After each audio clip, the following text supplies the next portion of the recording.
Hello class 4 student, take out your EVS book, lesson number 3, recreational activity. Do warm up exercise at home students. Now let's start.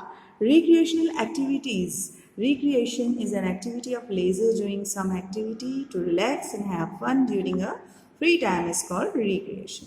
जब भी हम recreation का नाम सुनते हैं तो वो एक एंटरटेनमेंट जो हमारी लाइफ में रहता है, जब हम फ्री टाइम में करना चाहते हैं, वर्क करते हुए जब हम अपने माइंड को बूस्ट करने की इच्छा रखते हैं, तब हम उस फन के लिए कुछ रिक्रिएशनल एक्टिविटीज़ करते हैं.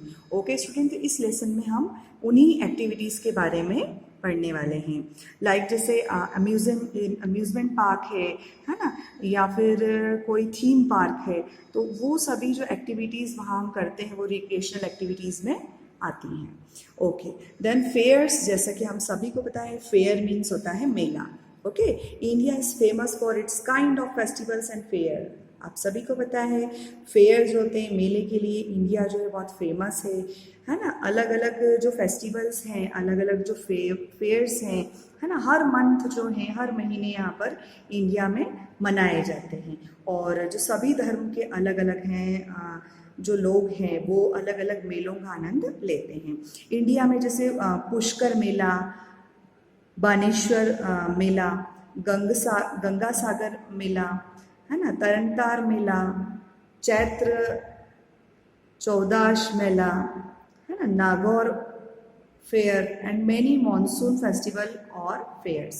इस टाइप के जो बहुत सारे फेस्टिवल्स हैं, जब हम मेले में जाकर उनको सेलिब्रेट करते हैं, है ना, तो वहाँ पर हम जो है रिक्रिएशन एक्टिविटीज़ करते हैं, लाइक हमारे माइंड को बूस्ट करते हैं. A number of big fairs are held and important places of pilgrimage. Kumbh Mela, जैसे जो तीर्थ स्थल होते हैं, है ना, जैसे आपने कुंभ मेला देखा होगा, जहाँ पर बहुत ही ज़्यादा संख्या में लोग जो है गैदर होते हैं, है ना. कई जो पवित्र सिटीज़ हैं लाइक उज्जैन है, तो यहाँ पर आपने सुना होगा कि जो कुंभ का मेला है, जहाँ पर बहुत सारे नंबर ऑफ पीपल गैदर होते हैं इस फेयर के लिए. Okay, fair are held in open ground with lots of other attractions at one place. एक ही जगह पर ओपन ग्राउंड में, हम सभी को पता है कि मेले जो होते हैं वो खुली जगह में होते हैं. तो यहाँ पर आपको पिक्चर भी देके रखा है. ओके, और जैसा कि हम सभी जानते हैं कि India as a land of festivals, तो ये मेले से हम सभी परिचित हैं.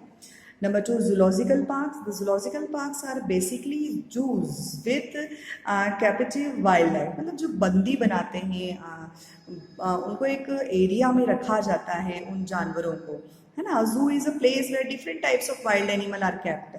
अलग अलग प्रजाति के बहुत सारे जो एनिमल हैं वो वहाँ पर रखे होते हैं. It also has the facilities include zoo, safaris park and reptile centres such as Alan forest zoo, Mysore जू, लखनऊ जू, जो अलग अलग रेप्टाइल की प्रजातियाँ हैं, रेंगने वाले जीवों की प्रजाति हैं, है ना. अलग अलग सफारी पार्क्स हैं जहाँ पर हम घूम कर वन्य प्राणियों को देख सकते हैं, है ना. जैसे संजय गांधी जैविक उद्यान है, तो ये सभी जूलॉजिकल पार्क में आते हैं. लगभग 1660 इंडिविजुअल एनिमल जो हैं वो रिप्रेजेंट करते हैं 166 स्पीशीज़ को, अलग अलग एनिमल्स की, इंक्लूडिंग 67 स्पीशीज़ जो हैं वो मैमल्स की हैं, 81 स्पीशीज़ जो हैं वो बर्ड की हैं, और लगभग 18 स्पीशीज़ जो हैं वो रेप्टाइल्स की हैं, जो रेंगने वाले जीव होते हैं, है ना. You need to follow certain rules in the zoo. Zoo में ऑब्वियसली हमको बहुत सारे रूल फॉलो करना रहते हैं, क्योंकि वहाँ पर वाइल्ड एनिमल्स रहते हैं. You should not tease the animal, है ना. हम सभी को एनिमल्स को परेशान नहीं करना चाहिए. You should not put your hands inside the cage. Cages से हमको हमारे हाथों को और खुद को भी दूर रखना चाहिए. You should not feed animals. कोई भी चीज़ें हमको घर से ले जाकर एनिमल्स को नहीं खिलाना चाहिए.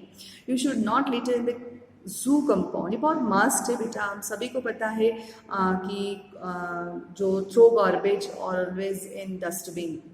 Okay, always use the dustbin.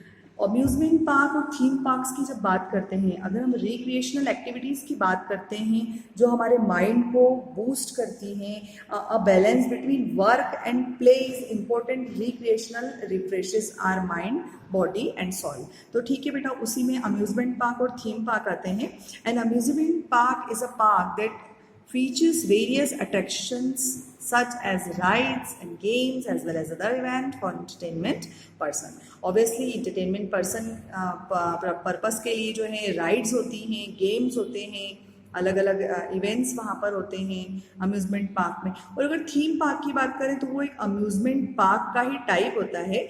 वहाँ पर स्पेशल अट्रैक्शन होता है सेंट्रल थीम के साथ में, जो अलग अलग डिफरेंट टाइप्स ऑफ थीम है, तो वो भी एक अम्यूज़मेंट पार्क का ही टाइप होता है.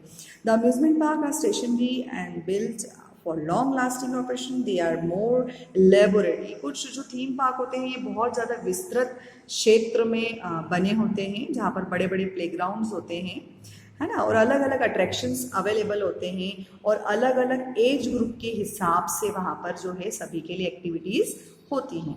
Amusement park involve from rides, pleasure garden and large picnic areas which were created for people recreations. ठीक है, तो वहाँ पर बहुत सारे राइड्स अवेलेबल होते हैं जैसे कि आप पिक्चर्स में देख सकते हैं, और अलग अलग पिकनिक के लिए एरियाज अवेलेबल कराते हैं, गार्डन्स होते हैं.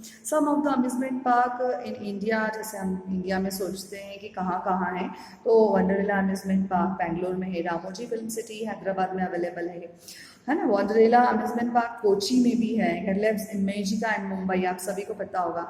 Water kingdom in Mumbai. Okay, then next is adventure camps and sports. There are so many adventure camps and sports in India. You can engage in paragliding, rock climbing, trekking, cave exploration. Like ये जो adventure के साथ अगर हम camp लगाते हैं और sports activities करते हैं तो इसमें ट्रैकिंग आता है, क्लाइंबिंग अगर हम पहाड़ों पर चढ़ते हैं, है ना, पैराग्लाइडिंग करते हैं अगर हम, तो ये सभी जो है एक्टिविटीज़ एडवेंचर एक्टिविटीज़ में आती हैं. तो adventure sports refer to performing activities that have a certain amount of thrill and danger involve. ये बात तो सही है कि अगर ये एडवेंचरल एक्टिविटीज़ आप करते हैं तो कहीं ना कहीं खतरा इन सब चीज़ों का होता है, लाइक स्कीइंग, माउंटेनिंग, राफ्टिंग जो हम पानी में जाते हैं, बंजी जंपिंग करते हैं, है ना. Huge number of followers and are practiced are across the globe. आप सभी को पता है कि सभी लोग जो हैं ये सब यहाँ पर आप देख सकते हैं पिक्चर्स में कि ये सब एडवेंचरस एक्टिविटीज़ हैं. India is the second most populous country in the world for adventure sports, and its various natural resources make it an interesting getaway for adventure sports enthusiasts. The breathtaking treks at places like Uttarakhand, जैसा कि हम सभी को पता है कि breathtaking treks मतलब बहुत ही छोटे और सकरे जो हैं जगह हैं उत्तराखंड में, हिमाचल में, महाराष्ट्र में, वेस्ट बंगाल में, केरला में. तो यहाँ पर जो है बहुत सारा अट्रैक्शन है जहाँ पर हम ऐसा एडवेंचरल एक्टिविटीज़ कर सकते हैं.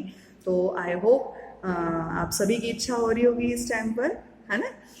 Okay, other forms of recreation, अगर हम अपने मनोरंजन के कुछ अलग फॉर्म देखें कि कैसे हम मनोरंजन कर सकते हैं, तो watching programmes like dramas, dance, music, movies, हम सभी ये सभी एक्टिविटीज़ तो ऑब्वियसली करते ही हैं हमारे एंटरटेनिंग के लिए. Celebrating birthdays and festivals, visiting a library, monument or museum, recreation all allows us to have fun and teaches us many useful things, है ना. अलाउ करता है रिक्रिएशन कि हम सभी जो हैं फन करें, मौज मस्ती करें, और इसी मौज मस्ती में कोई अच्छी चीज़ें सीखें भी जो हमारे यूज़फुल हों, हमारे उपयोगिता के लिए हों. तो स्टूडेंट्स इस लेसन में जो इंटरटेनमेंट लाइफ हमारी होती है जिसमें हम हमारे लेज़र टाइमिंग में कुछ रिक्रिएशनल एक्टिविटीज़ करते हैं, लाइक जो फेयर का यहाँ पर आपने पिक्चर देखा है, जो जूलॉजिकल पार्क देखे हैं, है ना, और अम्यूज़मेंट पार्क जो है, थीम पार्क के बारे में हमने इस लेसन में पढ़ा, है ना, और जो एडवेंचरस एक्टिविटीज़ के बारे में हमने इसमें समझा. तो आई होप आप सभी इन सभी एक्टिविटीज़ को एंजॉय करना चाहेंगे और इस लेसन को घर पर सभी को रीड करना है, read it home also. Okay, thanks a lot students, thank you.